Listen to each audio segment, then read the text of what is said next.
Hi everyone, here we are connected online from the Disruption Network Club in Berlin, and we are live from the Kunstquartier Bethanien. And I'm very glad to introduce the second panel of today, The Future of War, Drone Surveillance, Killer Robots, and Lethal AI Weapons. I'm also very happy to welcome our speakers, Laura Nolan and Taniel Yusef, and Jack Poulson that is with us connected online. Unfortunately, he was supposed to be here, but there was a bit of a situation at the airport, so he could not be with us. But so thank you, Jack. You were already with us also last year. I also suggest you to dig deeper on our conference of last October, Powers of Truth, in which we also had Jack Poulson speaking here in Berlin. But my duty here is to introduce our great moderator, Theresa Züger. That is also not the first time that she is at the Disruption Network Club. And I'm very happy that she is now moderating this panel at the Kill Clouds. I want to introduce Theresa properly. Theresa Züger is head of the Public Interest AI Research Group, funded by the German Federal Ministry of Education and Research. The group is concerned with question of how AI can serve the public interest and which criteria must be fulfilled for this to happen. She is also co-lead of the AI and Society Lab. And in 2017, she received a PhD in Media Studies at the Humboldt University of Berlin. And her PhD had the title Reload Disobedience and focused on the digital forms of civil disobedience. In 2016, she was also external curator at Transmediale Festival. So I leave the stage to you. And I really welcome all of you at the Disruption Network Club, and I remind also the people online that they can ask questions to our speakers. So at the end of the conversation, Theresa will ask our team to read the questions. So we know that we can both ask questions here and online. Thank you very much. Thank you, Tatiana, for this very kind introduction, and thank you very much for the chance for me to be here today to moderate this panel. Welcome everybody to this discussion about the future of war, and I really struggled to think about a good way to start this panel, so actually I would like to start with a moment of silence for all of us to take a breath and think about the victims of war, and particularly the victims of the war in the Ukraine right now.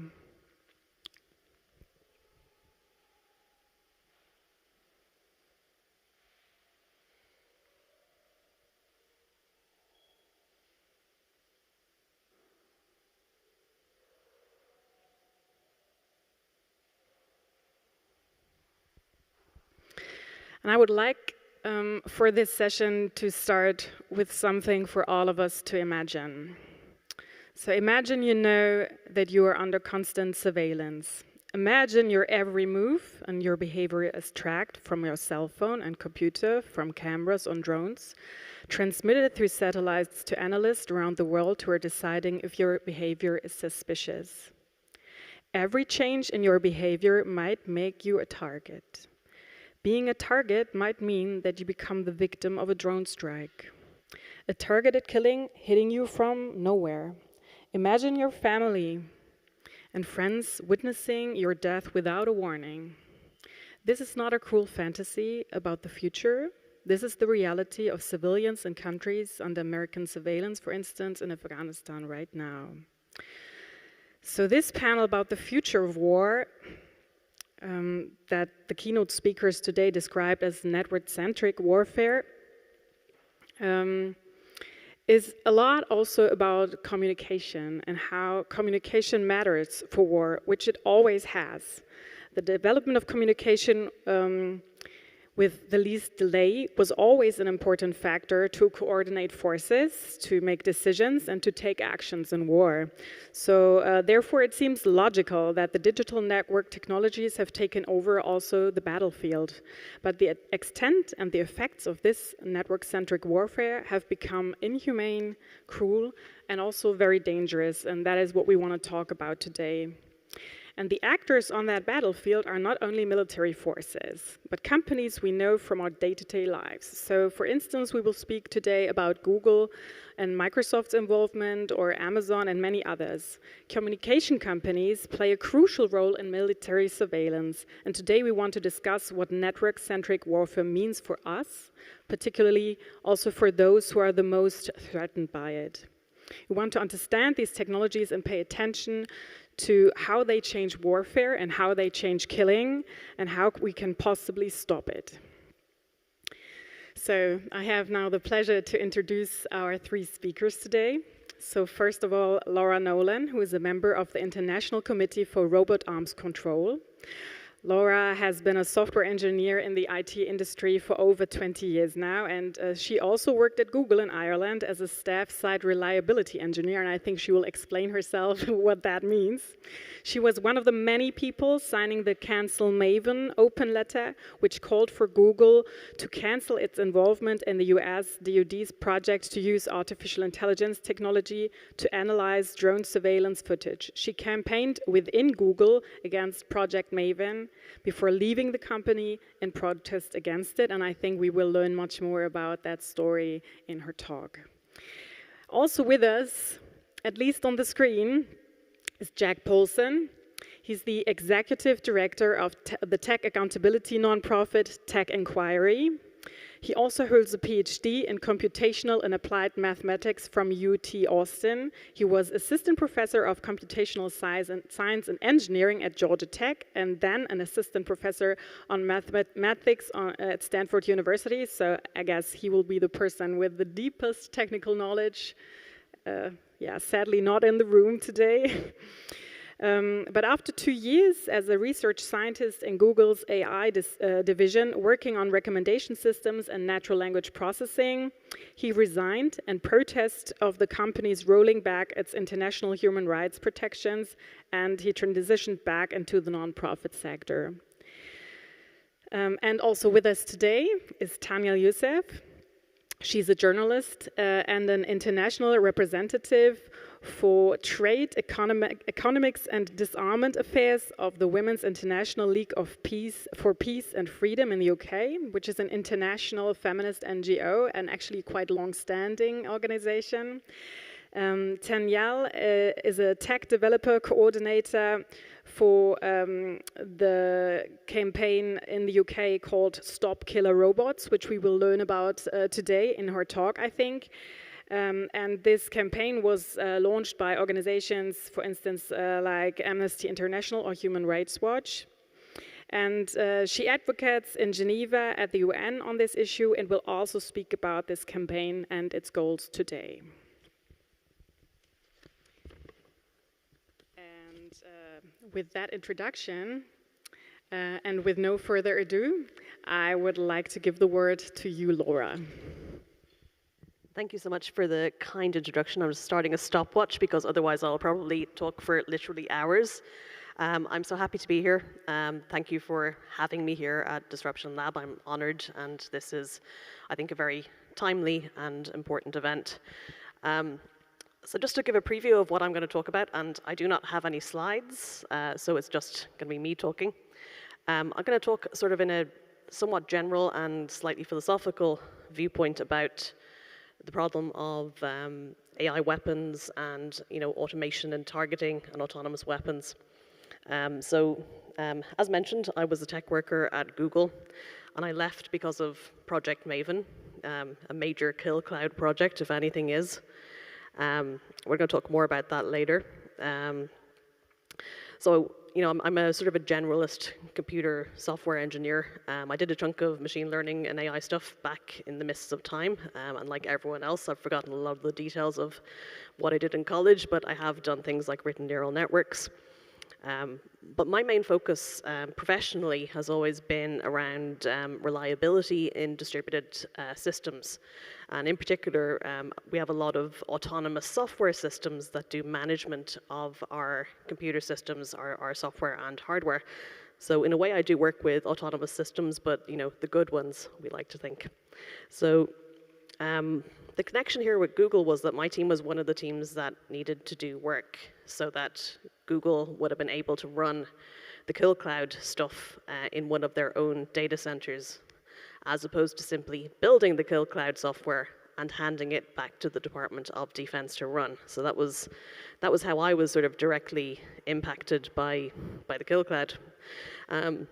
So after my brush with the kill cloud, I went off and I kind of tried to make sense of what the heck this stuff was.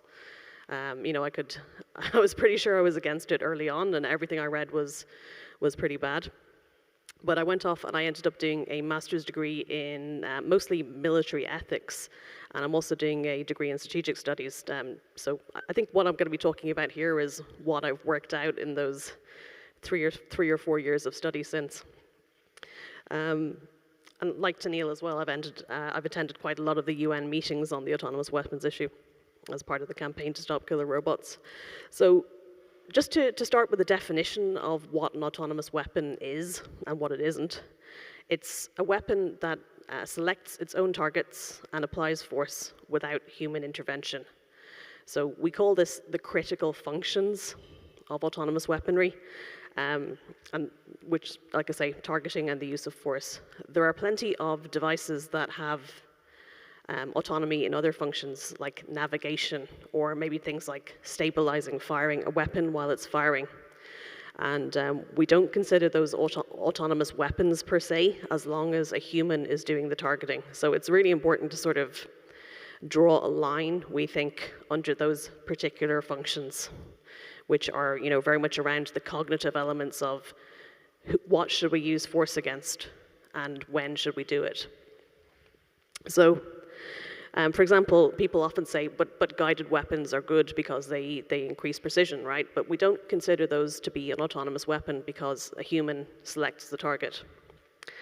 So, I would say the same about weapons. Like there's a thing called a sensor-fused munition, which is basically like a bomb. You lob it at a column of tanks, and it splits up into a bunch of smaller weapons, and they sort of swarm against the whole column of tanks. And again, there's certainly some elements of automation there, but it's a human is firing that weapon and choosing the time and the place. So I often think about something that a delegate from Pakistan at the UN said, and what he said was that autonomous weapons aren't a type of weapons, but autonomy is a capability. So you could have an autonomous weapon or autonomous capability in almost any type of weapon. So it could be like a gun, like a robot sentry. It could be boats, submarines, flying drones. It could be tanks. So people are building tanks that can fire back at perceived threats. So all these sorts of things. It's about a capability that you can add to more or less any weapon rather than a particular type of weapon. So it's not only flying drones, although certainly flying things are very militarily useful. You can do surveillance with them, you can strike from a distance, and they can travel long distances. So no doubt, in a world with more autonomous weapons, many of them would be drones, but it wouldn't exclusively be flying drones. So also relevantly to this conference, you can have systems that have a role to play in selecting targets that aren't actually housed on a weapon.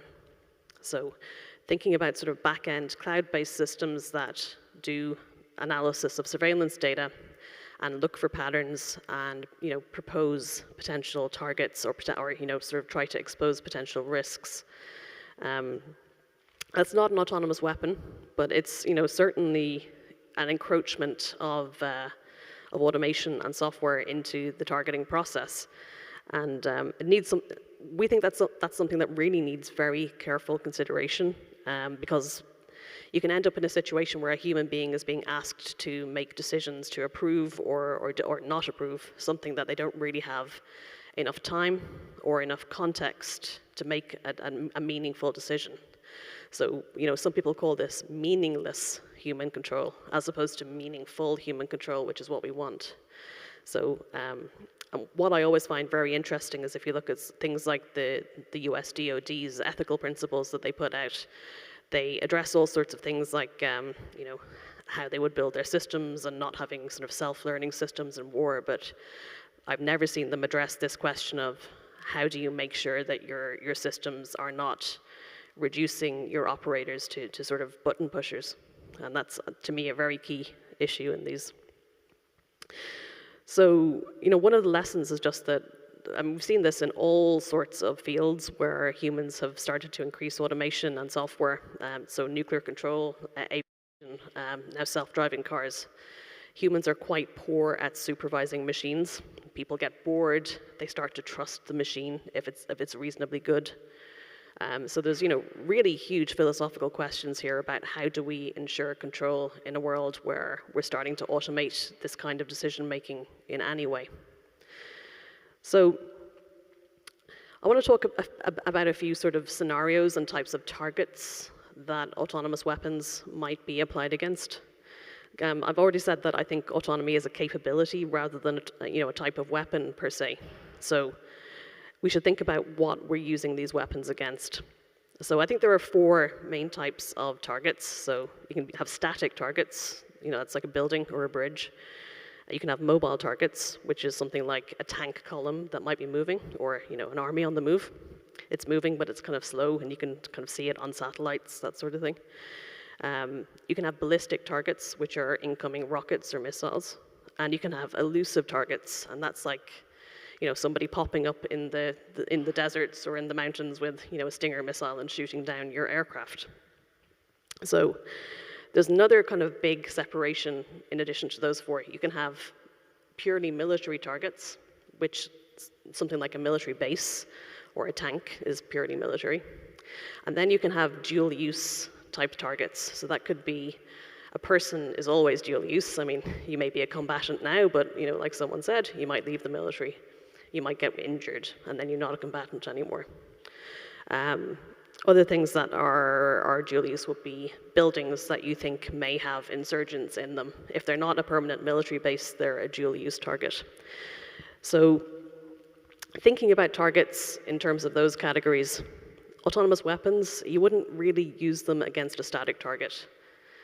They're not moving. You know where they are. You can just order a strike by a human when you want to, because there's no advantage of speed or agility if you're attacking something static, or even something that's sort of mobile but slow.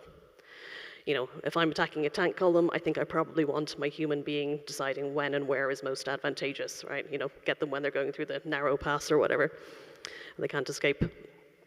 But ballistic sort of incoming missiles, people, you see this at the UN all the time. People are like, oh, well, you can't ban our missile shields. And there are some issues with them. I mean, there have definitely been cases where there have been accidents with aircraft, both military and non-military aircraft. But by and large, we're not trying to ban these because, missile shields, there's an argument for the automation. They're defensive mostly. They're reacting to things that are fast moving, and that sort of justifies the use of the automation or the autonomy, right? And critically, they don't move around. They stay pretty much fixed, and there's human beings there, so someone can intervene if they see the thing is, if it's been hacked and starting to, spew out missiles everywhere, they can stop it. It's really this last category, the elusive targets, that are where autonomous weapons have really sort of, I think, come into their own. And you see this even going back 30 years. There was a paper by the RAND Corporation, which are a big US military think tank. And it's from the late 80s or early 90s. And they're talking about, how do you counter this sort of elusive combatant who pops up, attacks your forces, and then goes away again. And this could be some person in a dual-use civilian vehicle. It could be a person on foot. It could be, we're talking about insurgents, terrorists, these sorts of things, right? And sure, it's certainly very difficult to deal with those sorts of targets. But this is where autonomy has really been proposed as your solution, right? So this has always been the sort of military dream, to have an autonomous weapon that can loiter around, that can look for these sorts of elusive targets popping up and attack them before they pose a threat. So what you're looking for is the magic bullet to fight insurgency type warfare. And I think we can say that it's unlikely that this is going to work the way that Rand Corporation or militaries want it to work. So I can talk about why that is. So we have seen over the last couple of decades, we've seen a lot of this kind of war on elusive targets. The whole war on terror is basically that, right? And we've seen that targeting dual-use objects, elusive objects, is very difficult. And you see this in anyone who writes about targeting these kinds of things. They all say, it's very hard. I mean, just for an example, I was reading the Springer anthology on targeting a couple of weeks back. In the intro, it says, it's very hard. I mean, everyone pretty much agrees it's very hard, right? So it's a very poorly defined problem. What does your elusive target look like? It could be anything. And your elusive target, by definition, also looks like a lot of things that are not a valid target. I mean, this is the whole point. There's a really good paper by a person called Mellon, who is a lecturer at Sandhurst in the UK, and she basically, the paper is called What's Wrong with Drones?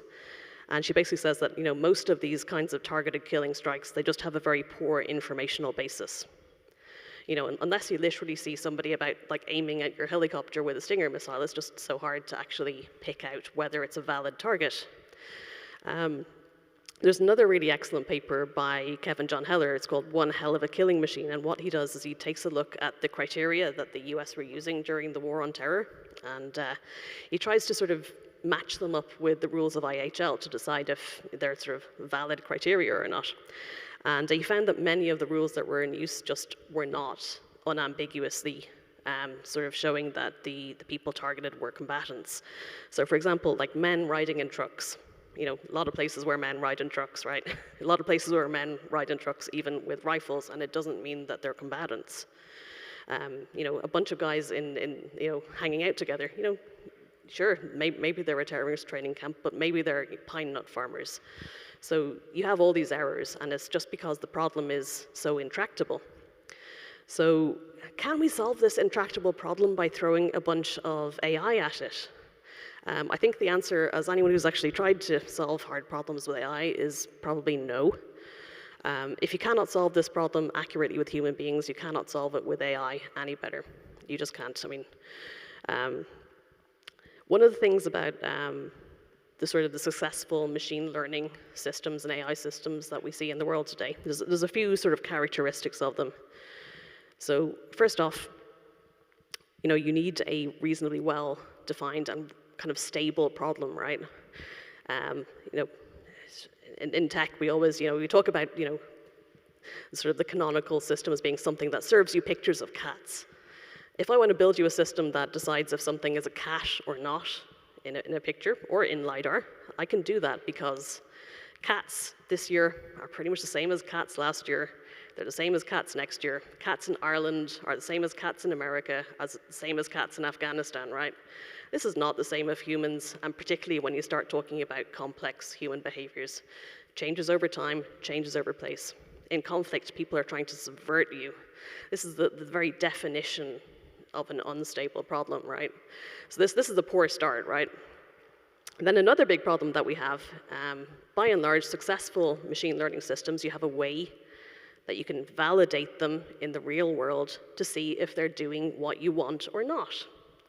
Do we have this with a possible system that would choose targets for targeted killing? No, we don't. Someone said earlier in the last panel, 90% of targeted killing strikes seem to strike the wrong targets. And it's super hard to actually go and investigate that if you don't have people on the ground who can actually go and get an unambiguous information about who was killed and were they valid.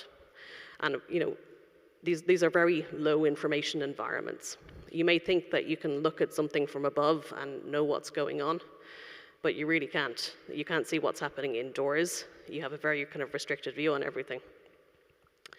So I just want to sort of finish off, because I'm getting into my last minute or two. When I was at Google and we learned about Maven, and we learned that it was basically, it's a DoD, an industry partnership to analyze wide area motion imagery. And Sean mentioned this earlier. This is where you have cameras that can basically take in an entire city at a time. And you need computers to analyze that, because it's so much data, right? We saw the code. We were concerned because the code was talking about people, and it was talking about vehicles. It was talking about these difficult dual-use targets. It wasn't talking about tanks. It wasn't talking about missile launchers. It was talking about people, and it was talking about vehicles. There was a design for UX. So you'd be able to have a little map of the area you're surveilling and click on a house, and it would show you a timeline of who's going where, and a little social graph of who they're connected to. And we were very concerned that this would be used in targeting, and sure enough, a year or two later, it pops up that the US military are doing war games. It was called Project Convergence, where they're connecting all this stuff into the JADC2 system, which again, our previous panelists mentioned, hooking it right into the kill cloud.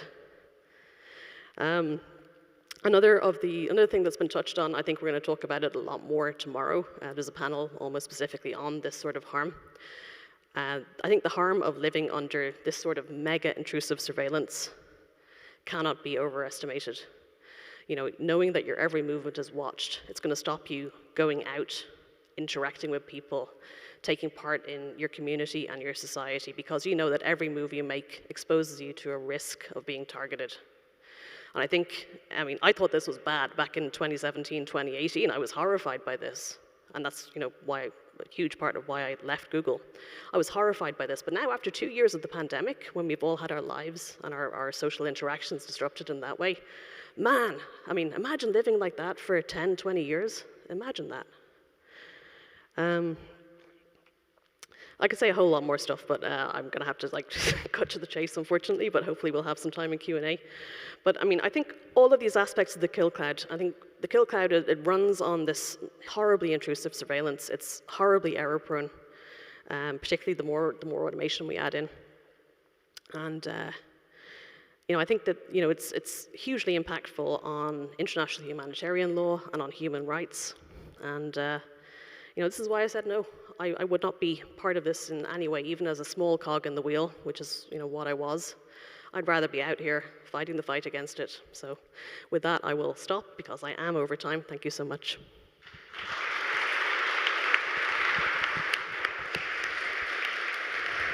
Thank you, Laura. And I'm very happy to give the word to Jack. Thank you, Theresa. Can you hear me okay? Yes, we can hear you. Okay, so last year I wrote a report which was called Easy as Publicly Available Information, or Easy as Pie, to be a bit cute about it. And the essential focus was, what can we learn if we do very careful analysis of what the US government has been legally mandated to make public about its procurement? So that includes direct contracts to so-called prime contractors, as well as the subawards, which are reported a bit less frequently, which have to do with which companies have worked under the direct contractors. And it turns out that there's an incredible amount of information about, for example, Project Maven that is, directly publicly available on US government websites that for whatever reason does not get paid attention to. And so the purpose of the report was to say, okay, well, what if we're really careful about how we go through that data? What can we actually infer about the scope of that project, as well as several other projects? So one of the main things that was learned was that the popular narrative of it being primarily just computer vision is just wrong. It's actually much broader than that, as described directly. Beyond the fact that it includes facial recognition, beyond the fact that it's AI on top of drone surveillance. It also involved AI on top of satellite imagery, as well as natural language processing on so-called captured enemy materials, as well as a lot of analysis of so-called publicly available information, which you might think of as internet surveillance. You might think of it as potentially containing location tracking data that you might get from ad tech, from what's on your cell phone. And so my plan was to talk about that in a lot of detail. And incidentally, about a month ago, a whistleblower reached out to me and shared a recording of how it is that location tracking data brokers pitch data fusion when they don't think the public is listening. And they showed, I can't talk about it in a lot of detail, unfortunately. It's my one of two major disappointments today. The other being that I was not able to attend to a passport snafu. But the disappointment there is that I wanted to show a recording I've had for about a month of how it is that cell phone location tracking data is fused with certain other types of data to monitor, for example, troop movements, for example, to monitor US citizens. And I can't show that. But what I can do is show something as close as possible to that for source protection reasons for now, that happens to be publicly available. And then I'll walk you through what we can, direct quotes from what public procurement says about the broader scope of Project Maven, how it blends into the so-called publicly available information enclave that runs in the Army's secure unclassified network, and how that connects to, for example, Amazon Web Services, C2S, or commercial cloud service contract, which started with the US intelligence community in 2014. Anyway, so I'll be talking about a lot of companies. And so the slides to this, you can see a link up on the screen. If you want to sort of jot that down or open it up, I have links to profiles and procurement feeds on everybody that I mentioned, as well as, any maybe obscure terms, there's a link to it. Okay, so about a week ago, as a result of Russia's invasion in Ukraine, actually a fairly mundane data fusion company called DataWalk, which I highly suspect no one in this room has even heard of, released a video that was pitching how its software could be used on top of allegedly commercially available location data from cell phones, combined with other sorts of government-specific records to track movements across the Poland and Belarus border, and then how that allegedly anonymous location data could then be immediately de-anonymized. So if someone could play that video, it's about 86 seconds. It's a bit boring, but frankly, most of these videos are, so just treat it as information rather than entertainment. Now we change our perspective to the mobile devices dataset to see other places where activities of those devices has been logged. On the histogram, we see other countries such as France, Poland, Ukraine, as well as Iraq, Afghanistan, and others in the Middle East. This is highly suspicious that some of those devices logged among refugees have been visiting other European countries, and this can perhaps indicate activity of foreign agencies. Now, we'd like to see only those devices that pinged in multiple countries, let's say more than 3. Sorry, could you end the video? Sorry, it got started quite a bit past when the actual start was meant to be. Anyway, I can say, the YouTube link is publicly available. It's in the slides if you want it. But essentially, it's just a demo of how location data can be fused with other sorts of records to detect alleged spies or infiltrators from Russia into other, into European nations.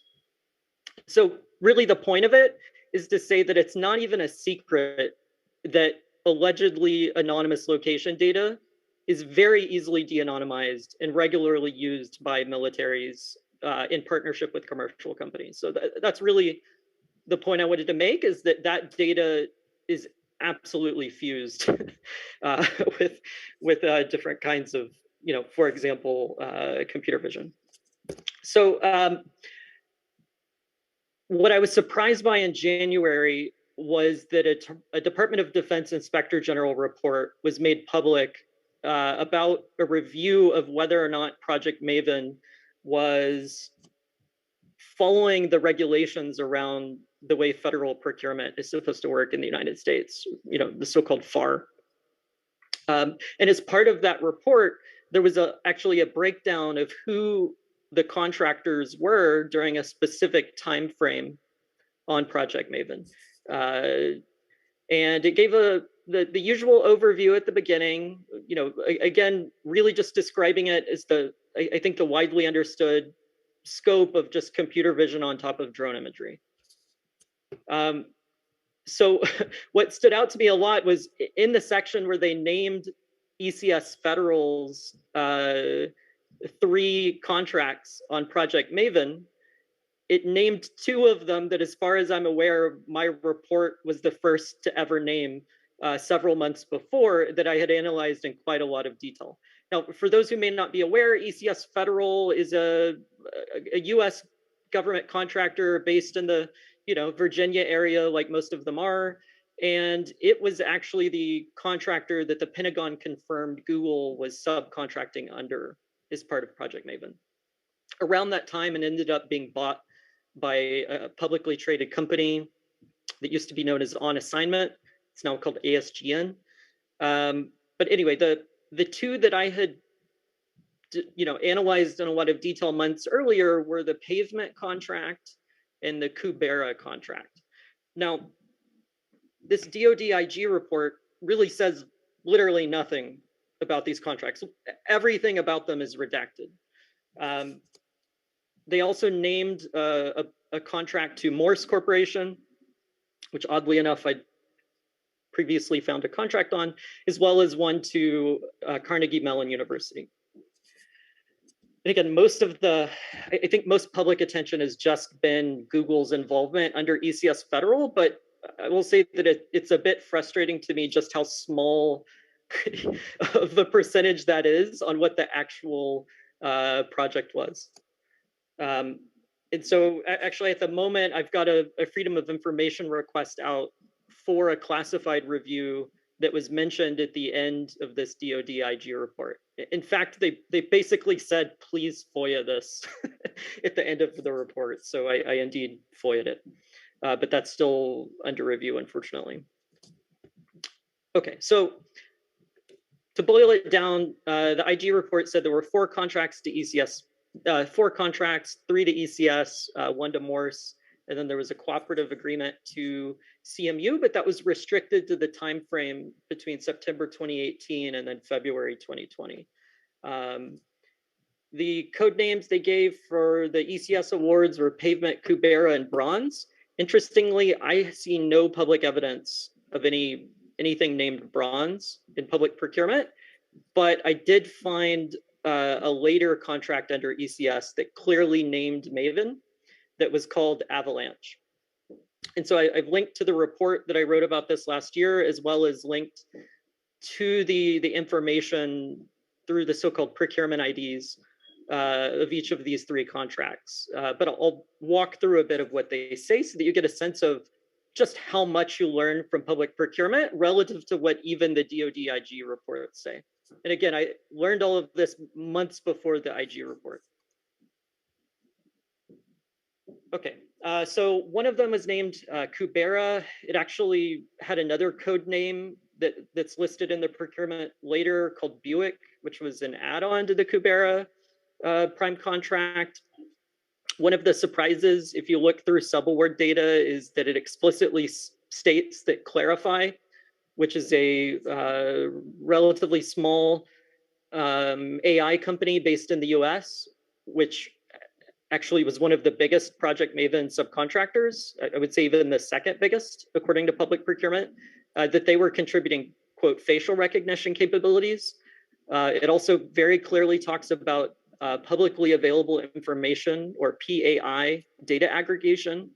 It talks about characterizing networks and individual entities' behaviors, backgrounds, relationships, and then geo-registration enrichment of user and network locations. So they're pretty clear that they're trying to connect internet usage to where you actually are, using publicly available information, facial recognition, et cetera. There's AI. In fact, this is also, for example, done by, I believe, Rebellion Defense and Clarify for processing so-called captured enemy materials, as well as high altitude development supporting machine intelligence on synthetic aperture radar. Not just in the optical spectrum, but multispectral, including broader wavelengths. Again, public consciousness still really just wants to suggest it was Google, and then maybe they were replaced by Palantir or Anduril. This just could not be further from the truth. Like, Google isn't even in public procurement for Maven. Now, yes, they were confirmed by the Pentagon to have participated. My hypothesis, to be clear, this is a hypothesis, is that they were actually a subcontractor under Carasoft, which is a government kind of tech reseller who is in fact in procurement records. But the biggest subcontractor was Microsoft. Clarify was number 2, and then if I recall correctly, Amazon Web Services was number 3. Palantir also participated in Rebellion Defense. Anyway, sort of there's a zoo of companies. If you pull up the slides, you can click on these links and explore in a lot of detail. So this is actually just one of the 3 prime contracts. And again, this is direct quotes from sub-award data on official US government websites that for whatever reason people ignore. Another one is the Pavement Prime Award, again, under ECS Federal, which Google at least subcontracted under. Again, talking about captured enemy materials, running AI on top of satellite imagery. They also talk about building AI to detect and classify acoustic signatures. Now, I don't know more about this. There definitely are companies like ShotSpotter, which run AI on sounds to try to detect, for example, where people have fired guns, when glass is broken, et cetera. Not suggesting that that's what this was for, but it shouldn't be too much of a shock that that might be of interest. Again, there's mention of machine learning on multispectral imagery in both unclassified and classified domains. Integration of Project Maven into Amazon Web Services, commercial cloud services, which, if anybody knows all the acronyms, this was the 2014 $600 million contract between Amazon Web Services and the US intelligence community. Everyone tends to say it's the CIA, but it's really the 17 agency intelligence community, with maybe the CIA as the lead. There's also reference to the installation of a modular data center named Haagen-Dazs at the Ali Al Salam Air Base in Kuwait. And then the subcontractors again are, Microsoft, AWS, Clarify, et cetera. Now, something that might be of note, since people asked about Europe earlier, SAP's National Security Services, which is frequently shortened to SAP NS2, has several subcontracts under these different awards, and SAP is based in Germany, if I'm not mistaken, in Waldorf, which is about a 6 to 7 hour drive from Berlin. Now, that obviously the NS2 subsidiary is primarily US focused, but it actually has people like Bob Work, who's very deep in US adoption of artificial intelligence, is one of its board of advisors members. The third that I want to talk about is Avalanche, which recently had an extension called Icefall, which, I guess they're trying to be a bit cute with the naming, because I don't have information on the Bronze Prime contract, which was referenced in the DoD IG report.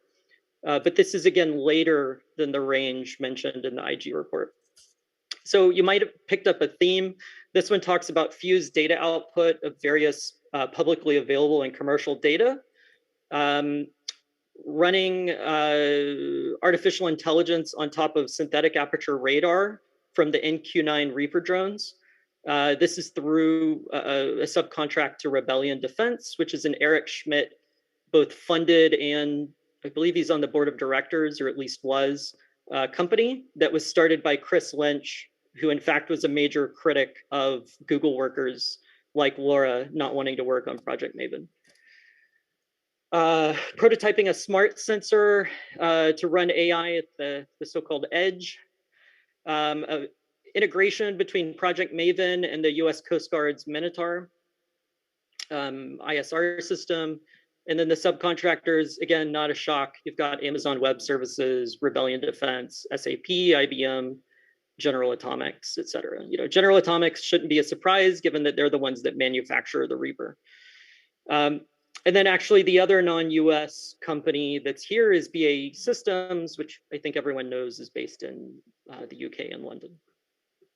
Okay, so in fact, there's, if you reach slightly outside of Maven, in fact, as another prime contract to ECS Federal, within the Maven Awards, there's direct reference to a so-called publicly available information enclave. So think of this as just the data fusion environment based upon unclassified data that is put together in a usable way through Palantir so that, for example, Project Maven can then pull from it and then layer on top of it classified information. Now, this isn't a secret that the US intelligence community has made this transition, that especially post-COVID, it's much easier to do the bulk of your analysis without classified information, and then at the end start to put in the sort of icing on the cake. And so think of this PAI enclave as that cake. And so the biggest subcontractor on it was Palantir. It included location tracking data from a company named Ventel, which is alleged to be the primary location data source for Babel Street through their Locate X product, which very frequently sells to ECS Federal. In fact, Babel Street is another one of the subcontractors on this award. There's a company named Intelligence Automation Inc., or IAI, that essentially no one has heard of, that's actually very influential in these circles. I'm not going to rattle off all of these companies, but suffice to say that there are numerous defense contractors which analyze and surveil social media, location data, et cetera, and start to fuse that together. Okay. Maybe another interesting fact that I only recently noticed is that, within the DoD IG report, it's mentioned that Carnegie Mellon University received a, I forget the exact term for it. It wasn't a contract, but there's an agreement with CMU where they're funded as part of Project Maven starting in 2018.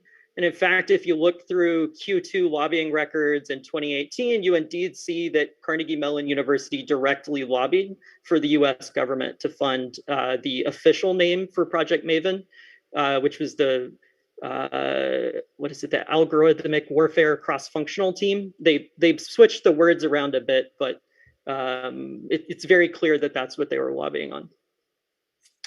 Okay.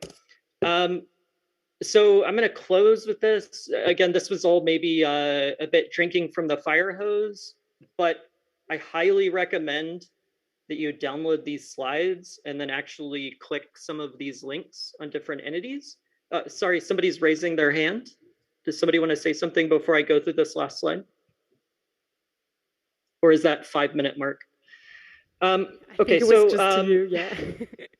Okay, so I wanted to give sort of a very pseudo timeline of the emergence of different data fusion contractors based upon roughly their first public investment by either the venture capital arm of the US intelligence community, which essentially everyone is familiar with, named In-Q-Tel, tends to go by IQT now, as well as the more modern Department of Defense analog of sorts called the Defense Innovation Unit, which you can really think of as like the Joint Forces analog.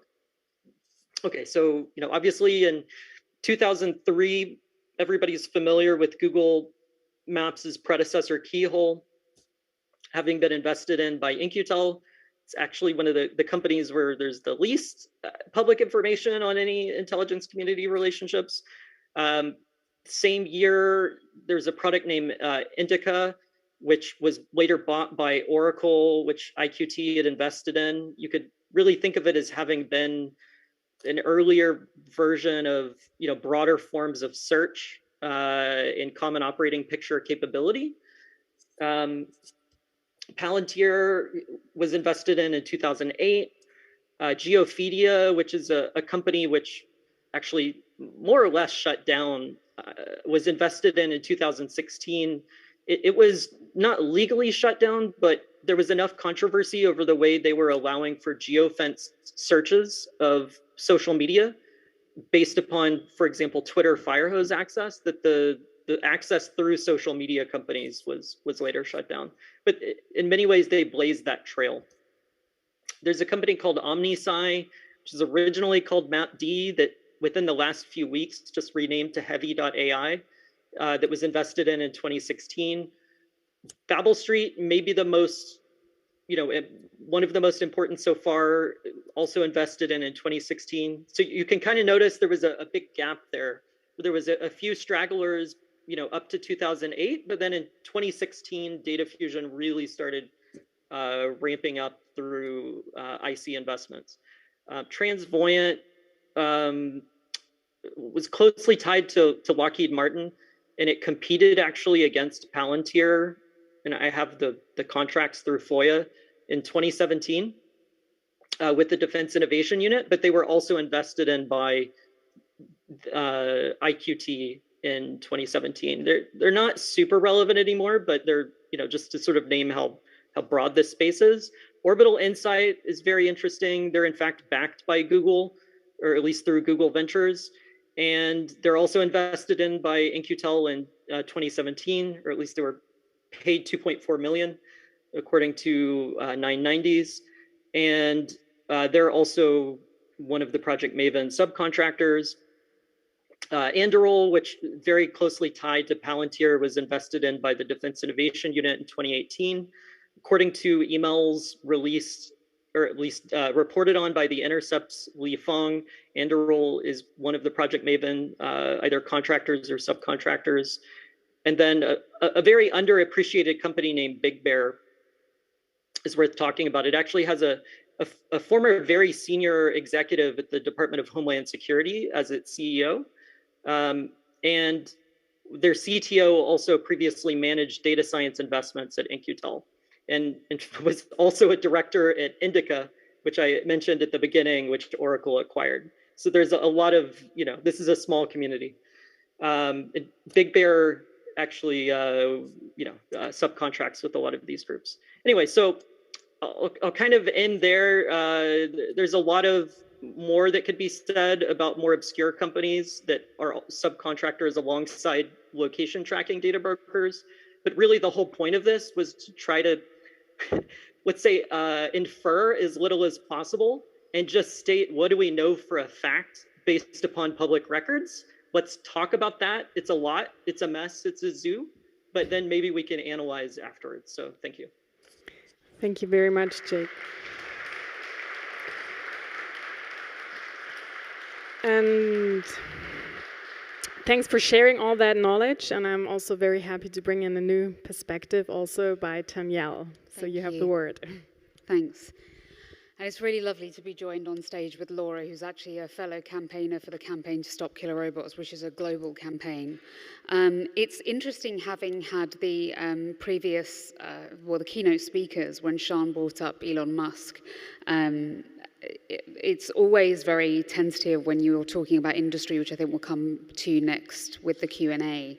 I'll talk about it a little bit with divestment. With dual use and weapons development, it's a very complex issue. And I think it's really interesting to start with a quote from Elon Musk, who's actually signed the Future of Life pledge, which I'll come to briefly later. But I think it speaks to the sort of the line that we're crossing with autonomous weapons, which are different from drones where you have a human operator. Not that we don't have an issue with drones, but that's not what this particular talk is about. So he says lethal, and this is a man who's throwing satellites up into space as a part of sort of defense procurement, as well as, his own sort of tech colonization. Lethal autonomous weapons threaten to become the third revolution in warfare. Once deployed, they will permit armed conflict to be fought at a scale greater than ever, and at timescales faster than humans can comprehend. These can be weapons of terror, weapons that despots and terrorists use against innocent populations, and weapons hacked to behave in undesirable ways. We do not have long to act. Once this Pandora's box is opened, it will be hard to close. I think it's worth adding, since we talked about democracy earlier, I'm not sure that we're always the best to judge our own level of democracy and that which our own governments are using or selling weapons for and to. Just a word of caution. So I put up on screen some images of some weapons where autonomy is already used, but they are not autonomous. And I think that's something that Laura touched on, which is really useful and really important. So in the middle, there is that rather phallic-looking instrument is a phalanx gun, and that's something that has autonomy. It's something that's typically used on, say, a warship, an aircraft carrier, something like that. And it will scan areas of the sky, a particular area, but it has a human operator that will switch it on and off. There can be override, and it's worth noting that notoriously it's shot down a passenger jet. So even where there is a human operator, and we've had our two speakers before speak at length, this is flawed, it's not perfect, even when there are human beings. So what happens when you take the human being away and you leave it up to something that has been coded and essentially looking for targets? And those targets are human beings, they are critical infrastructure, you're talking about food sources, you're talking about hospitals, and that's where we're going to talk about. What I'm really going to bring to your attention is the laws of war, which is what we call humanitarian law. Humanitarian law isn't going in and being nice, it's what you're allowed to get away with in law. It sounds nicer than it really is. So I'm going to talk you through a little bit of what current law is and why, therefore, we are particularly worried about autonomous weapon systems. And really what we're worried about is what they can't do and what they are going to be really, really unpredictable around and uncontrollable. So current law, there's something called Martin's Clause, and this is Protocol 1 of the Geneva Convention. And it basically states that where there is an absence of law for the thing specifically you're dealing with, we should basically be guided by the norms of human conscience. And I think that we're all sort of here on a Friday night where we're lifting COVID laws and we could all be out sort of being sociable, and we're all here to do this because we are guided by our human conscience. So we should be guided from the laws of humanity and the requirements of public conscience. Basically, we should be looking to the norms of public ethics, the norms of public morality, and they can differ, but those are coded in the norms of law. What have we tended to do in law? And I want to go through these laws because they're really quite important, and Laura's touched on these. So Article 3, order combat, and it loosely translates as out of combat, out of action. And these are laws of discrimination or adverse distinction. So as Laura touched on, how would an algorithm be able to tell the difference between, say, an injured combatant, which is protected under law, or a surrendered combatant, or someone who is injured at sea? They are protected under law, they are not legitimate targets. If you strike them, that is a war crime. Article 48, parties to the conflict shall at all times distinguish between the civilian population and combatants.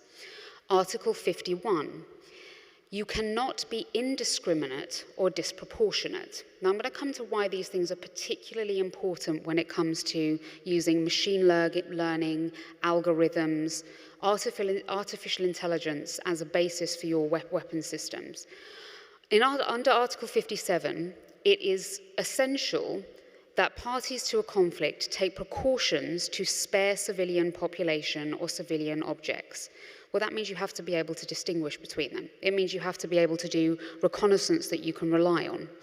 Article 85, it's a grave offence to attack indiscriminately in the knowledge of anticipated excess harm.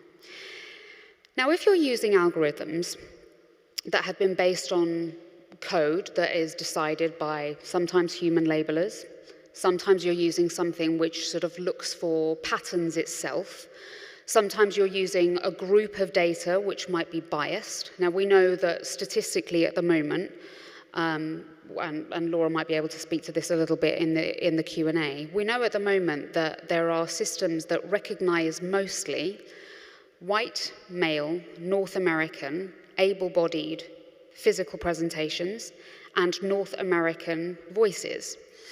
Wars don't tend to be fought in North America. As we can see, they're fought in other places. So the most protected voice profile, physical profile, facial profile is not going to be a disabled woman of color. So if you can't distinguish a disabled woman of color, if you can't recognize a disabled woman of color, for example, then how can you protect them? If they are invisible to the system, then how can you protect? How can you discriminate? So therefore, you can't necessarily anticipate excess harm. We also know that there are deep problems of unpredictability, and we could go into that into the Q&A as well, because these are deep problems of machine learning, of complex systems, and it's Friday night and it's getting late and we all want a coffee or a drink. But these are deep fundamental problems of machine learning to a certain extent which are unsolvable because they're fundamental to complex systems. If you employ something which is fundamentally unpredictable, then how can you ensure that it can't have excess harm? Surely you have to anticipate that there is a level of excess harm.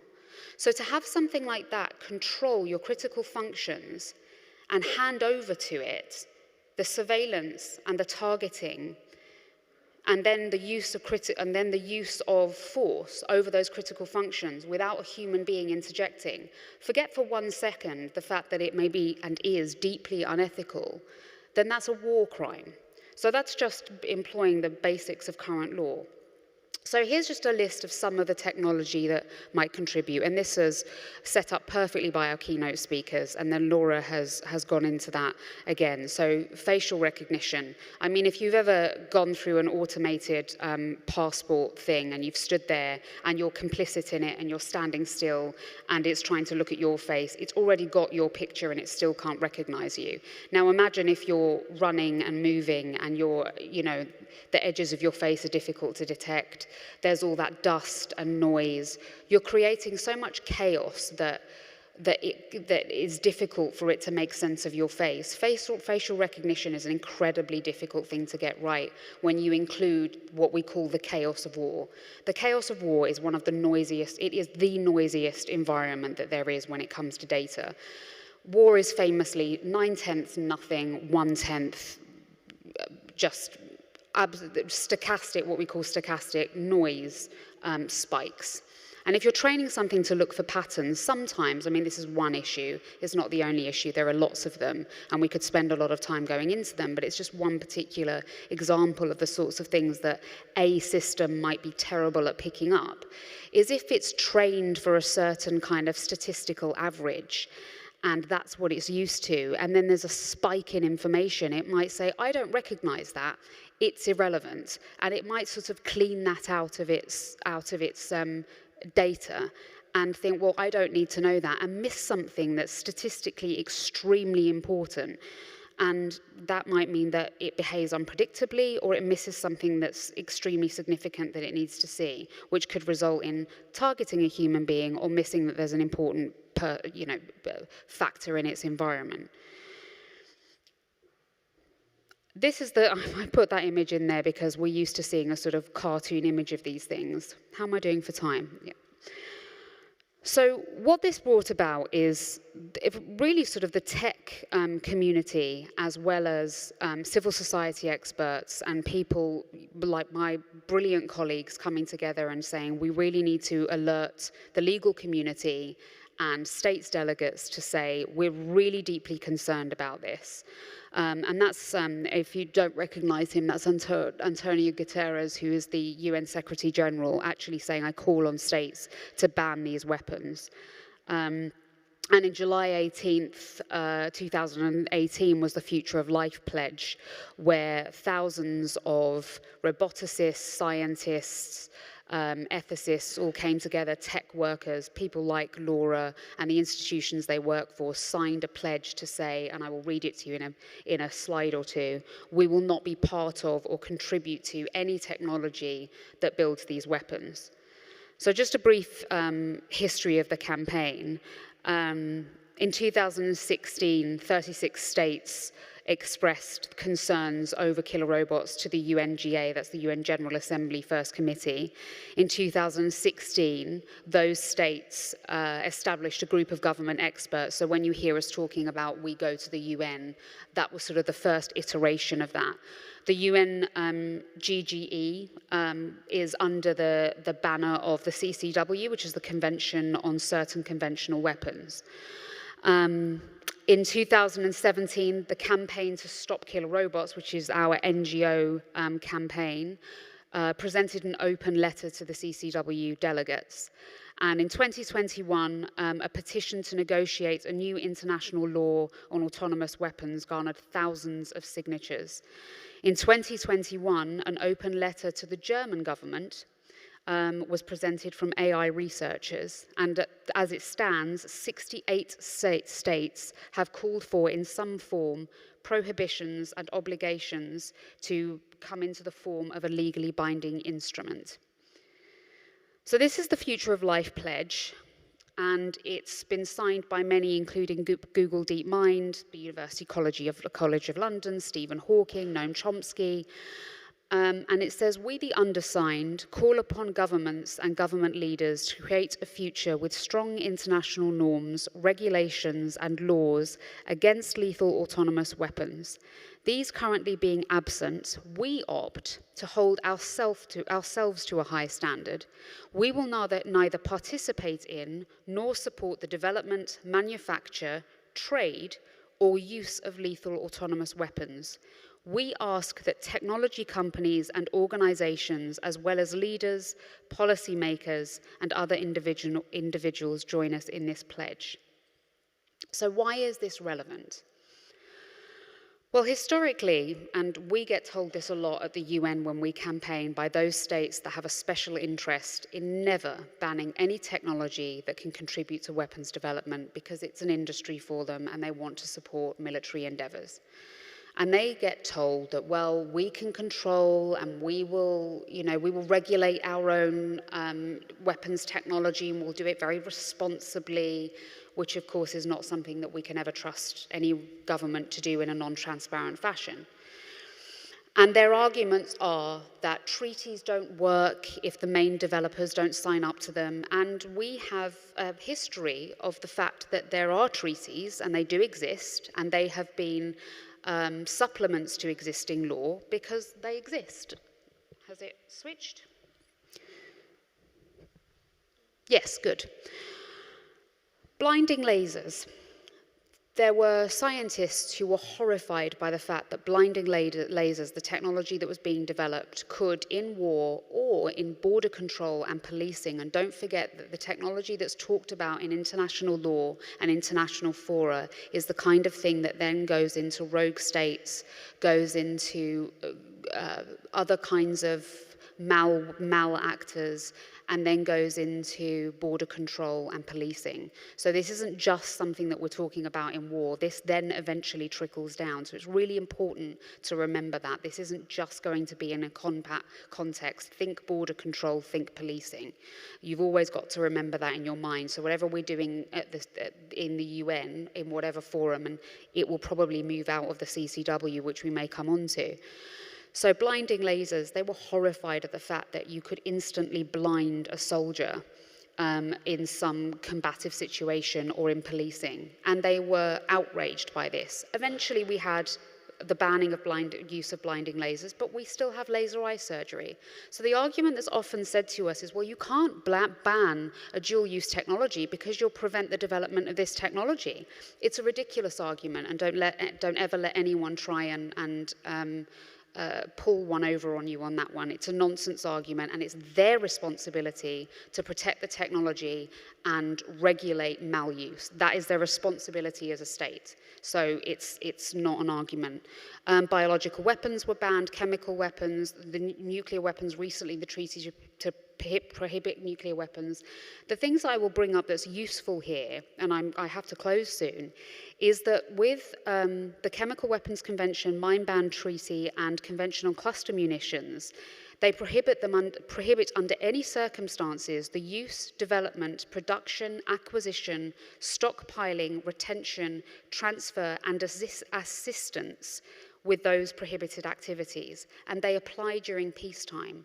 So when those tech workers say we won't contribute in any way, and remembering that blinding lasers are dual-use technology, and that came very much from the conscience of those developing the technology, there is a profound effect that can be had by acting on your conscience and saying we won't be a part of it, and it applies in peacetime, and therefore it's a very, very important act to say we won't be the contributors. And for the first time in history, and I'll close on this, and I can mention some of the important other aspects of the business side that Jack has contributed to, because it's dual use, and this is a really powerful point because we want to end on hope, not on despair, is that for the first time in history, this isn't in the hands of the military. The military used to develop something and 50 years later it would end up in your mobile phone.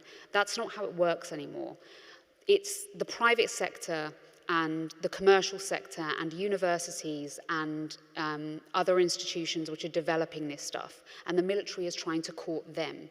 So the power is actually in the public sector, and it's in the public conscience, and we really have to galvanize that. Thank you.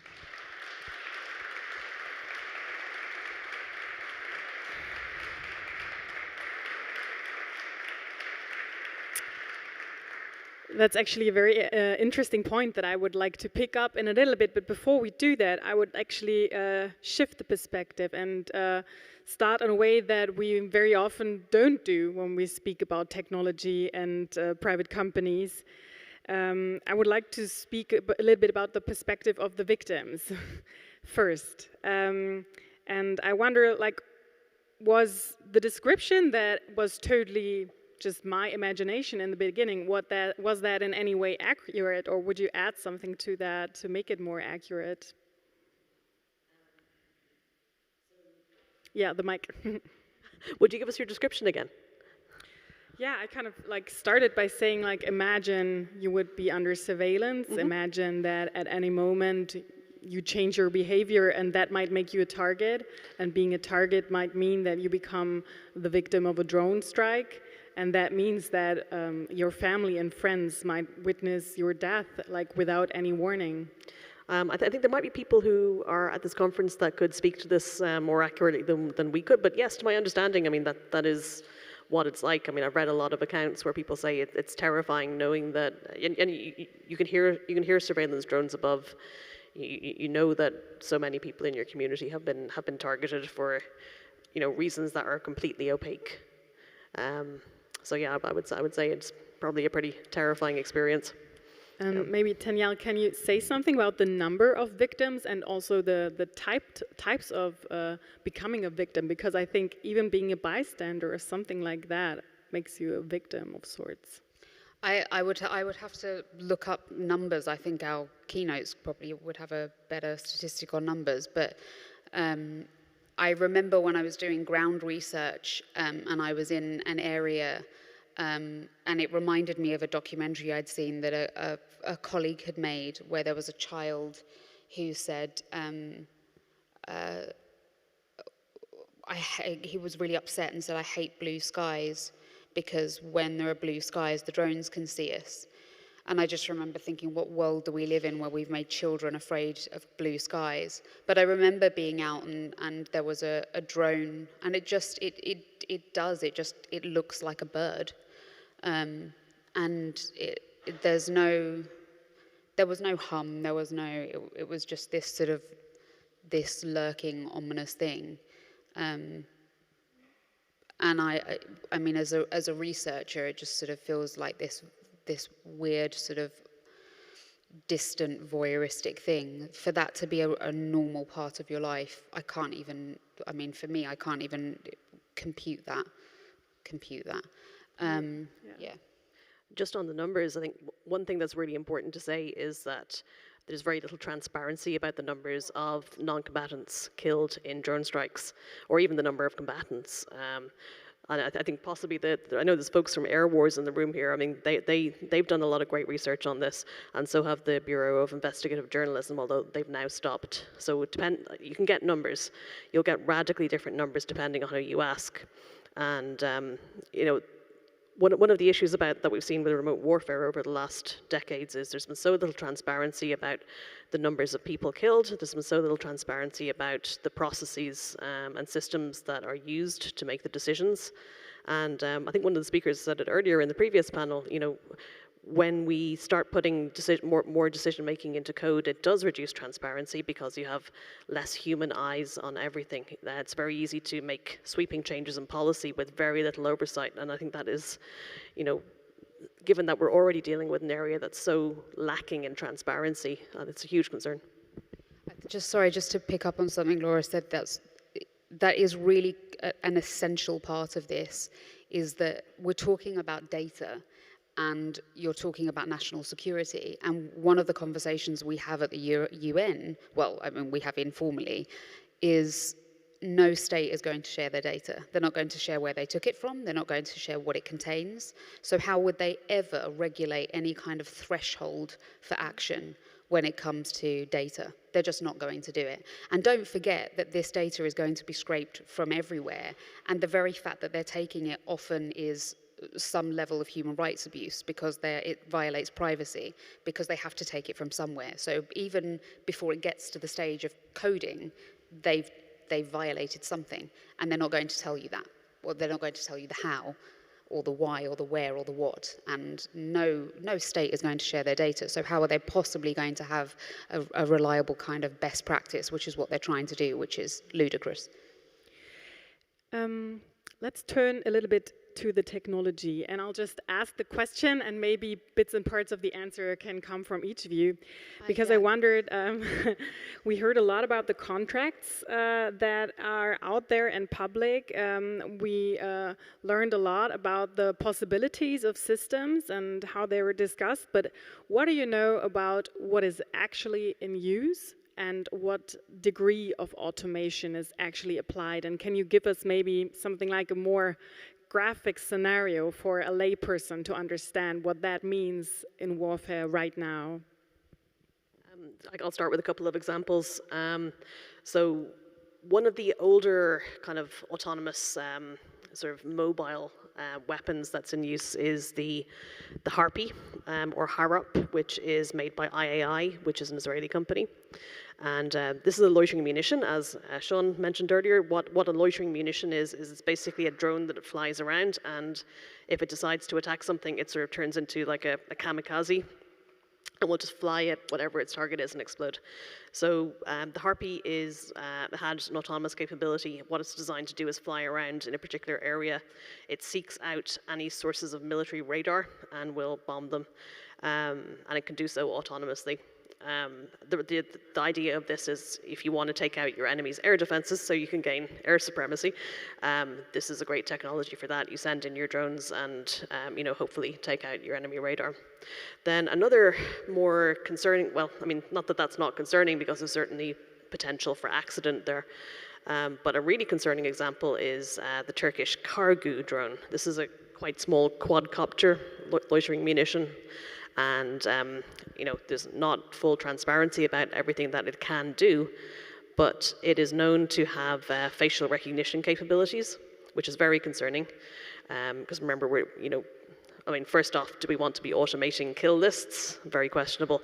Secondly, the technology in use here would be facial recognition. It's uncooperative facial recognition. So you go to the airport and it does facial recognition on you for crossing the border. That's cooperative. You're standing on the yellow lines and you're looking at the camera, and that's has a degree of accuracy. But uncooperative is you're taking incidental pictures of people from whatever angles you can get. The US National Institute for Standards and Technologies does research on this, and they have concluded it's not good enough for any consequential application. So, I mean, they themselves say that this is not good enough for this, right? So it's very concerning to me that Turkey is putting, or Turkish companies are putting this technology in weapons. I mean, there's no other application for facial recognition technology in a weapon like this than to make it a mobile hunter-killer. And indeed, these weapons are believed to have been used in Libya about 2 years ago. So I'll hand over in case Jack and Taniel, the harpy. Maybe Jack and Taniel have further examples to add. Yeah, so I would, on the location tracking side, give the example of a company named Xmode Social, whose original name was Drunk Mode, which was an app designed by a college student, if I'm not mistaken, specifically to prevent drunk college students from doing embarrassing things on their phone. And over time, it was realized that, wait a second, you can take that app and you can monetize through the permissions that people give away what the location is from the GPS device on people's phones. And then that started being sold to militaries, in particular the US Department of Defense. And this company was later shown by, for example, the markup to have been sourcing data from Muslim prayer apps, dating apps, LGBTQ focused apps. And so what one can understand is that basically through the commercial market, that it is, small developers making apps on your phone who then want some secondary income that they can then sell your location data to these data brokers who then resell it to, for example, the US military. And, I think there's a lot of reason to believe they're not the only recipients. And so I think that's one of the more personal ways to understand this, is that sort of data collection, because it isn't targeted outside the United States, it isn't restricted to, conflict zones. It is used to surveil everyone, both for military and commercial purposes, but then it serves a central function within wars as well. You want to add something, or is, no, okay. I think that was good. I want to come back to that point that you made, that now power is within the private sector.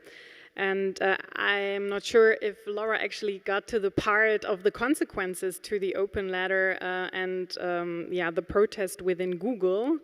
So maybe, Laura, you can just say what consequences actually followed, and also what consequences followed for you as a person.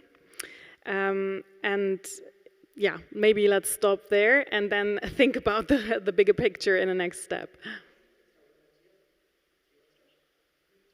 You want me to talk about what power there is?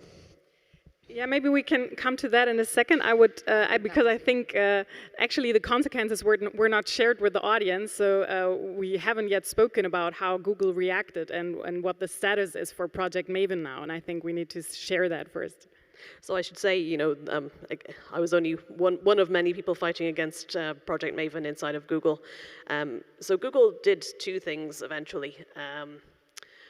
After a couple of months of, several months of argument inside, Google said that they would not do any subsequent phases of Project Maven. So they did an initial 18-month contract, and then I believe they wrapped that up. Although I've heard some rumblings that they may have subcontracted it further to a new company that they spun up, but I'm not sure about that. I haven't seen any real confirmation of it. As Jack has pointed out, I mean, the project very much continued in other hands, and it was never only a Google thing. Jack is entirely right about that. It was always multiple companies involved. So it stopped the work at Google, perhaps, maybe, but it didn't stop it globally. I think it still matters. It's maybe more of a symbolic victory than anything else. The other thing that Google did was they brought out their AI principles, which funnily, people call them the AI ethics principles, but actually the word ethics doesn't appear anywhere, which I think is quite telling. And these are the principles where they say we won't do weapons, but sure, we will do surveillance projects inside. We won't do surveillance projects outside of international norms, which I think is obviously leaving themselves a very big loophole to do surveillance work. And I think one of the consequences for me of that was I kind of saw that and said, okay, well, this is definitely the end of the road. I mean, it's not okay to remain at a company that's doing this kind of work. And it also made me realize that, and this is something that became clear to me over the whole thing, was that surveillance is such big business for cloud companies. Doing automated surveillance requires very big data pipelines, a lot of processing to do the analysis. If you are a cloud company and your business is selling compute power, this is extremely lucrative for you, and this is a market that you want to be in. So I think it's very concerning that we have this commercial imperative in favor of ramping up surveillance. And it's no accident that all of the cloud companies, they all build and sell software services that help you do surveillance more easily. So that's a worrying, concerning thing.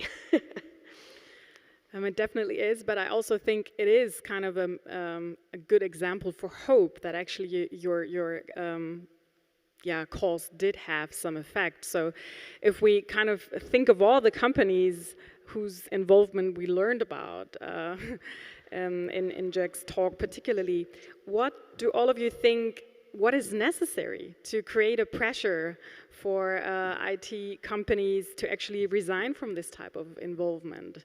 Like, what needs to happen? Do you have hope that there is the potential to actually change? You're nodding. So Taniel, maybe you want to start. Mine's slightly cynical. Mine comes from a slightly cynical but hopeful place. I mean, increasingly, youth in universities and STEM workers don't want to be a part of it, and inevitably they're going to be building this code and these machines. So 71% of youth surveyed across 10 countries believe that autonomous weapons would threaten peace, security, and democracy in future generations. So that's good. From a divestment perspective, which is extremely important, and I will, other than the obvious reasons, I will say why. So, for example, the Norwegian Sovereign Wealth Fund, which is the largest sovereign fund that exists, which I think is $1 trillion, Johan Andersen said, if you think about developing technology for recognizing cancer, that's fine. If you're adapting it to track down a certain type of individual in a certain environment and cooperating with others to make an autonomous weapon out of it, don't be surprised if we take a look at you. That was in 2016. In 2020, he was on a government ethics committee which recommended autonomous weapons be precluded from investment and that be put into law. Now, DZ Bank is the third largest bank, I believe, after GLS and KD Bank in Germany. They've responded to a call to install regulations and exclusions relating to autonomous weapons. So sometimes these things are slow. But the thing with capitalism is that it's quite it doesn't have opinions. It's quite self-interested, and that's something that you can use for your advantage. And I'll bring up the one example which hurts my heart to say. But the end of the European slave trade didn't happen because William Wilberforce stood up in the UK Parliament and gave a moving speech. And it didn't really happen because there were actually a lot of freed slaves doing incredibly impassioned work long before William Wilberforce and some upper middle class white people in England who also did good work. It happened because it was no longer economically viable. And I'm sorry that that's true, but that's true.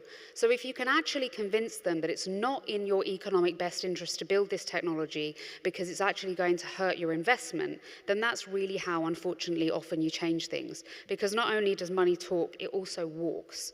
And that's the sad truth of capitalism. So the cynical fact of this is that there is hope, and the ethical fact of this is that there's powerful hope. Otherwise, we wouldn't be here on a Friday night. What's your take on this, Jack? Are you as hopeful? So I would say that so there was another knock-on effect from Google's worker protests, which was that the Department of Defense pretty quickly adopted, through a long procedure, in fact, led by Eric Schmidt, its so-called AI principles. And then the US intelligence community adopted something pretty similar.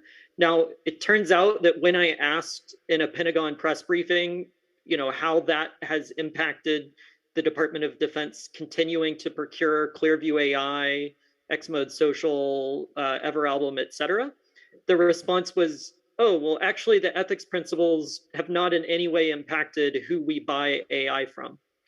And so, since then, they have started to pay a little bit of attention and have a formal partner that is supposed to hold them to account on their ethics principles. But, I would be honest here rather than propagandizing. And I think that a more practical thing to shoot for is that there exists even a single major tech company where you can avoid working on these technologies. But assuming that there's going to be any industry-wide cessation is, I think, unreasonable, short of an actual international ban. And I think what we've seen post-Maven is more of a separating out. There's been the rise of rebellion defense, which I talked about. Anduril has gotten a lot bigger. Palantir has always been pretty clear about this. But I think Amazon Web Services, Microsoft, I don't see them really protesting these things to a significant degree. And also, I would say, frankly, there were literally no protests that I'm aware of over the giant CIA cloud contracts, which are tens of billions of dollars between 5 major tech companies. And so I think what, the more realistic assumption is a shift towards black box cloud computing, like Google mostly did. But that's even more profitable than the direct weapons development. And so I would agree with this idea that US companies are largely just going to do in bulk what is profitable, short of, a major worker uprising. Or a ban. We need a ban. Yes, or a ban. Maybe we can turn to that as a last question before we open to the audience. I know that you're working in your day-to-day life to get closer to an international ban. What can citizens do in their own countries to actually get closer to that, and what are the next steps on that mission? You explained that we have similar bans on chemical weapons or other weapons.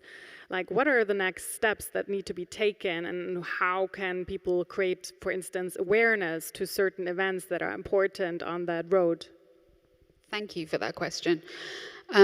So where we are now is that we just had in December the 6th review conference. So what happens is you have sort of periodic meetings where there are discussions, and you might have proposal texts, and those are the GGEs, which I mentioned earlier, so the group of government experts, and that's where civil society experts and states delegates and people like Laura and I will go, and you will discuss, and you will sort of advocate your point, and you'll meet with, we'll meet with people from the UK and other countries and discuss your position. The review conference, and this happens with other things as well. It happens with, the non-proliferation treaty you will have heard in the news recently, and it happens every, few years. And this review conference was at the end of last year, and we could see that, having worked very hard with a number of states who worked very, very hard as well, that we could see that the CCW, the Convention on Certain Conventional Weapons, where other things are discussed, that the CCW is clearly not the place to move forward a ban. So what happens next? This has happened before. So there are various instruments within the UA infrastructure, let's call it, where you can create, a treaty or, various bodies of law or structure of law to house instruments by which you can try and regulate something. And for us, we want a ban. Now, there are differences of opinion on the best way to sort of regulate this technology for various reasons. And there are states that there are some that are sort of meeting in the middle, and then there are states that are the complete opposite end of the spectrum to us, who under no circumstances want to ban this technology for the reasons that you can imagine. They're building this stuff, they want to use this stuff, they want to sell this stuff, they do not want to ban it.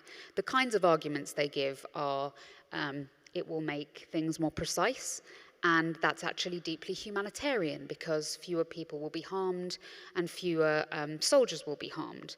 And just briefly, if I may, one argument that they forget is what we call lowering the threshold of war. If you're not actually sending people who are at risk into harm's way, and actually there are a lot of people in the military who say this, there's a sense of sort of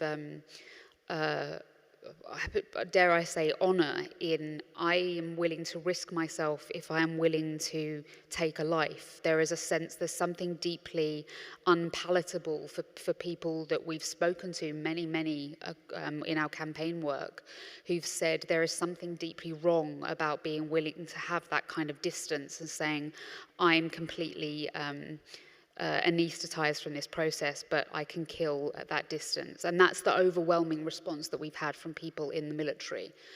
But similarly, there is something, there is a dampening effect on the ease with which a state might go to war if they know that they are putting their own people at risk. So when you take that away, suddenly the ability to go to war in countries that you're fighting over resources over, or land, or whatever the normal reasons that they are, suddenly the ability to do that is much easier when you aren't putting people at risk, where you don't have to answer to your own people about their young children and brothers and sisters.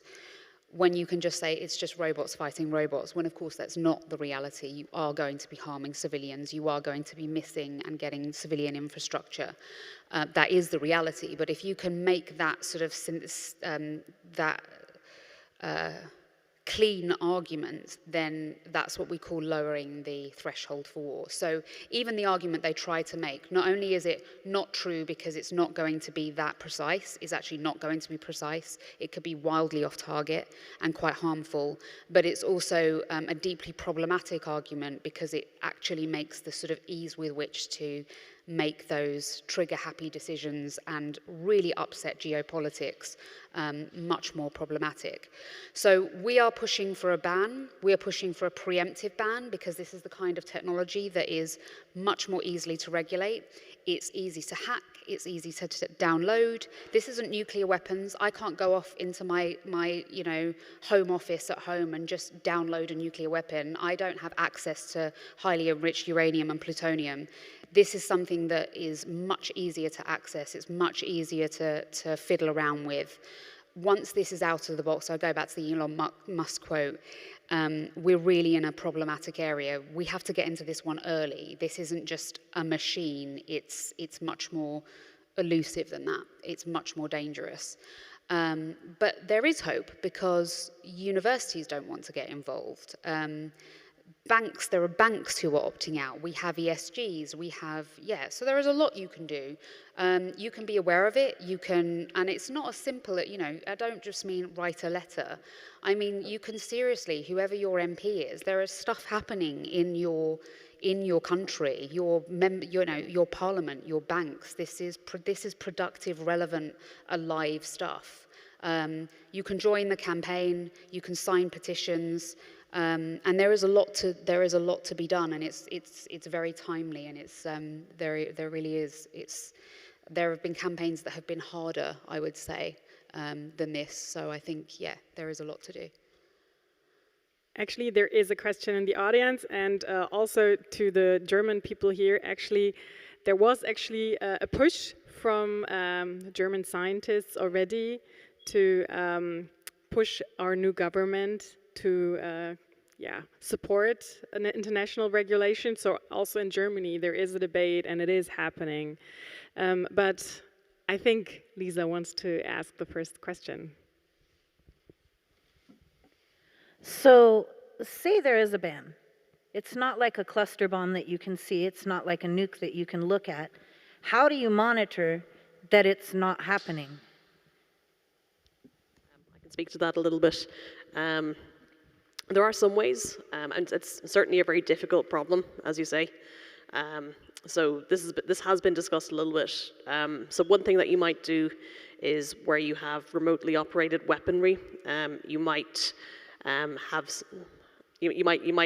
require nations to maintain a log of decisions and who is taking firing decisions, and you could use cryptography to make sure that that couldn't be falsified. So that is a potential thing that you could do. So a little bit difficult, of course.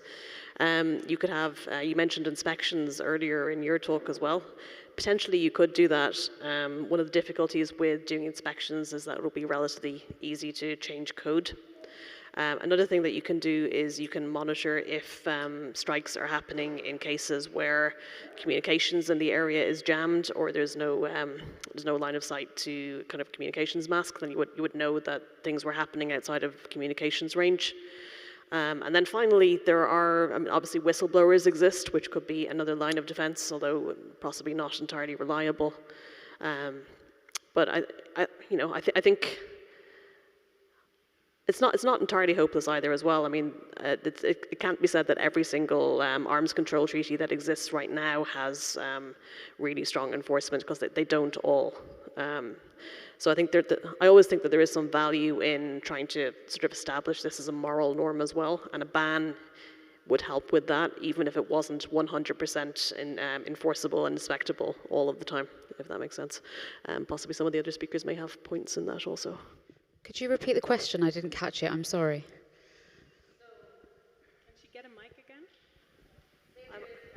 I can probably repeat the question. Yeah, that would be cool. The question was, how would we do inspections and verification if there was a treaty against autonomous weapons?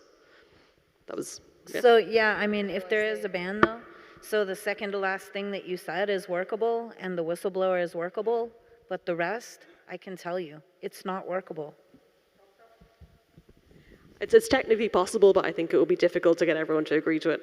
No? I think it would be easier to think of it, and we're pulling away from the word ban and talking specifically about a legally binding instrument with positive obligations and prohibitions, and then you can talk about specific critical functions, use applications, you can talk about time, space, duration, that sort of thing, and then specific chain of command.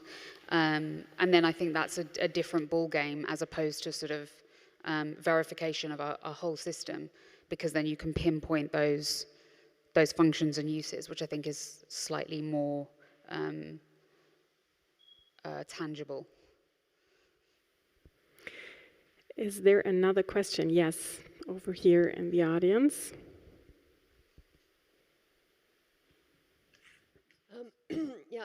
Taniel, you probably know that we still have, it's a diminishing chance, but we still have a chance. We're still trying to prevent weaponizing drones. And the arguments that you made about lowering the threshold of warfare, they've been used and applied to drones the whole time. And I'm just wondering why and whether it's useful to draw the line at autonomous. It seems to me, and I followed it quite a lot, that autonomous has to do with the point of view of the perpetrator. Is there a Kantian person here with a moral conscience who's making the decision? That's the key thing we want to know.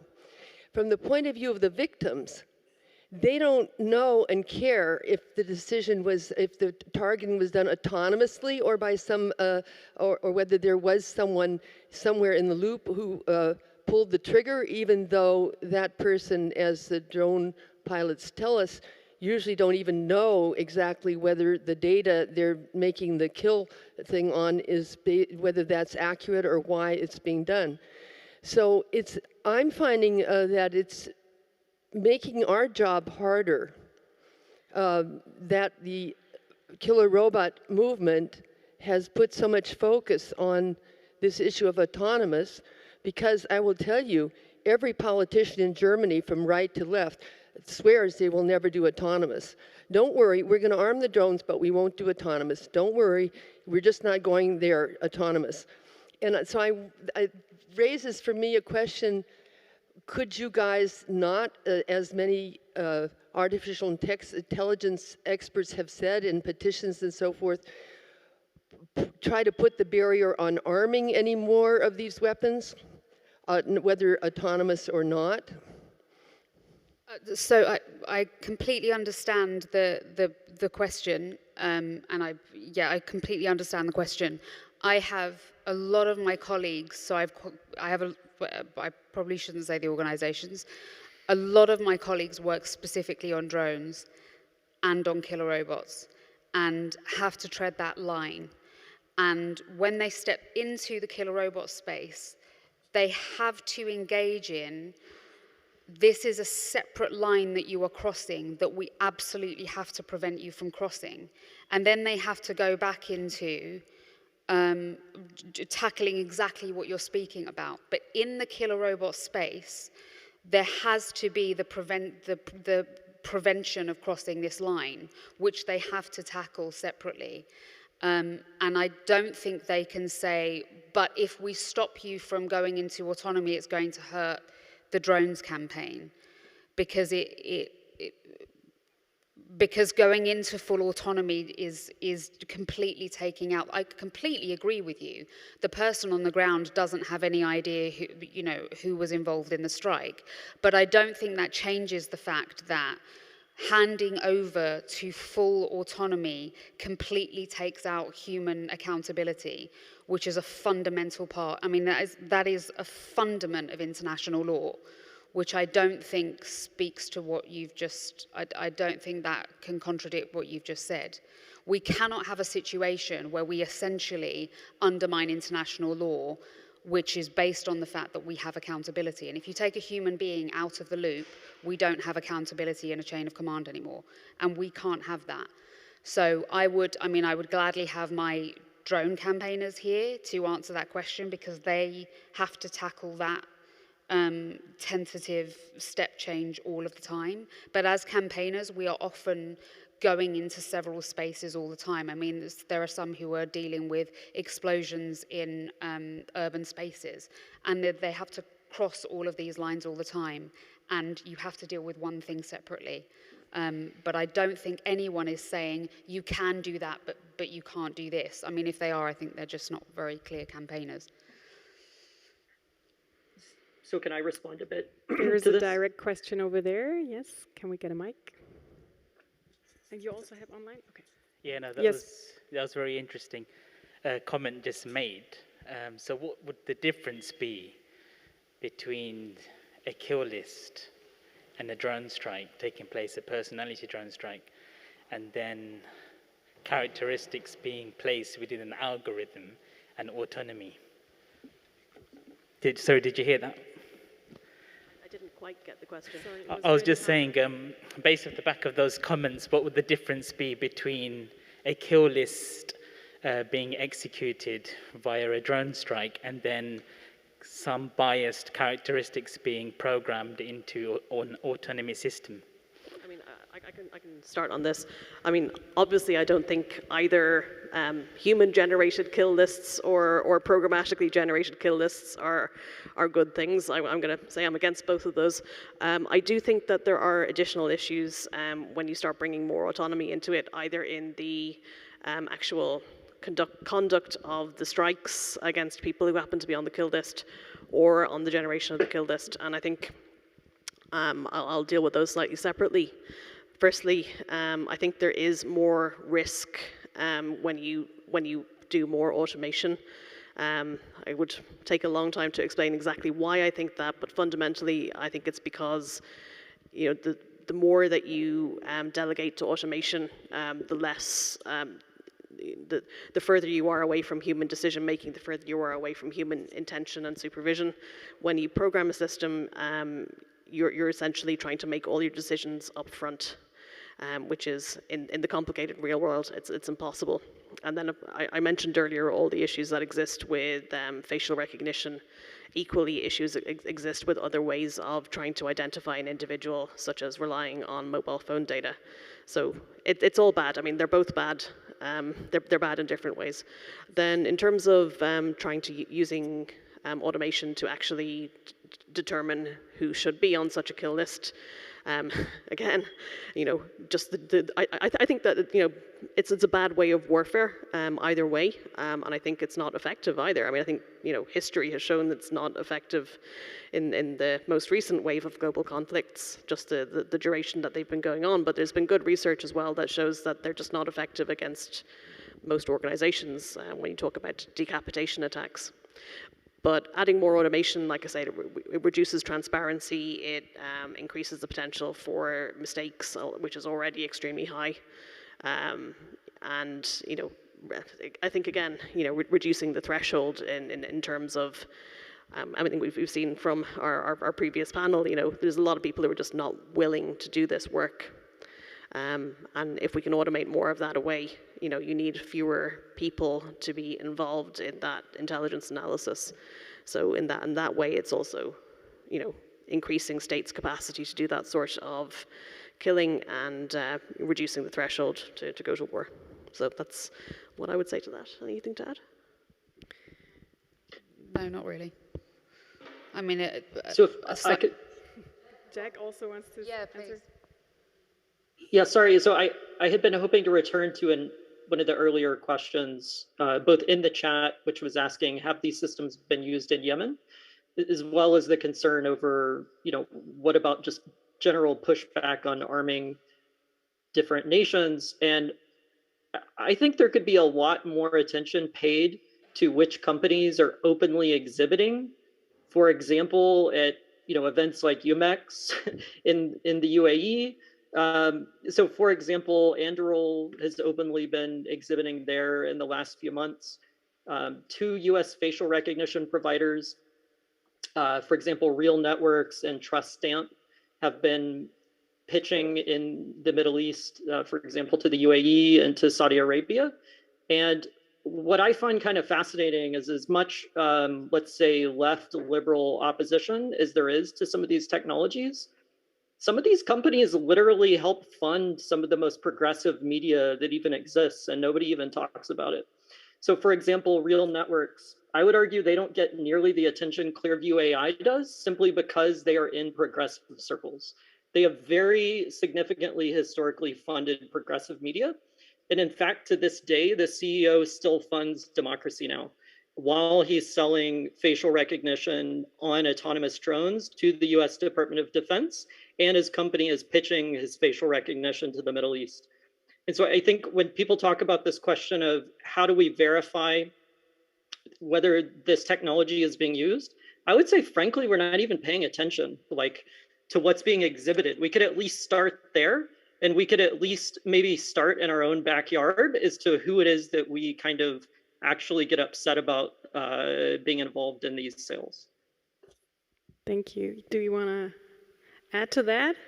I think that goes right to the beginning. I think that's an excellent point, Jack. And I think that goes right to the beginning about when I think there was an earlier point perhaps about democracy and what if an undemocratic state had. Well, what if our state had them? Because they do.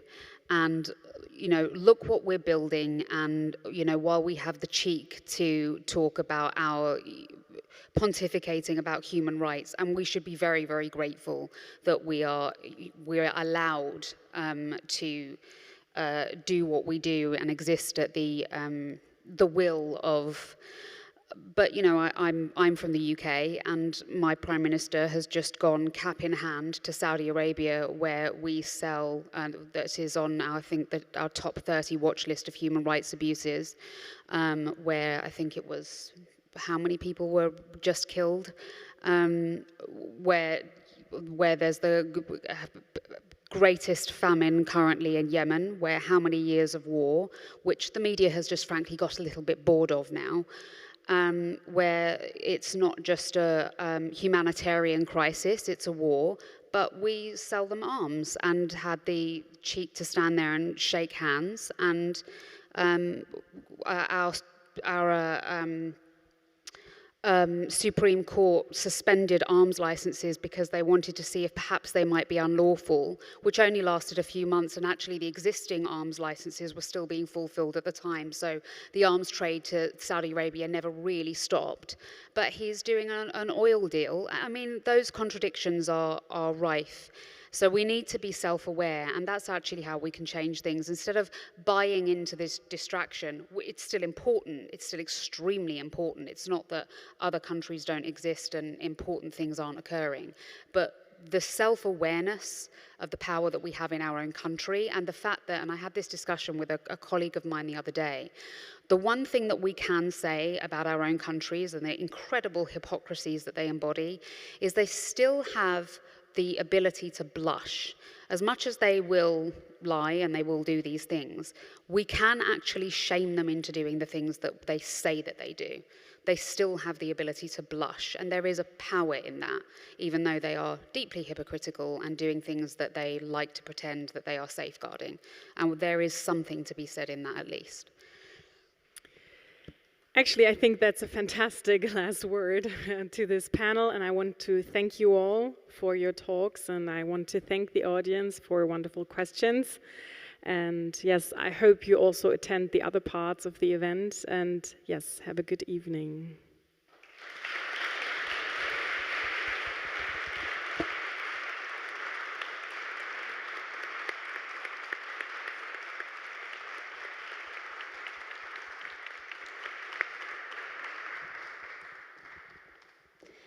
Also, I want to bring my thanks, and just to conclude, I want to announce what is happening tomorrow, briefly.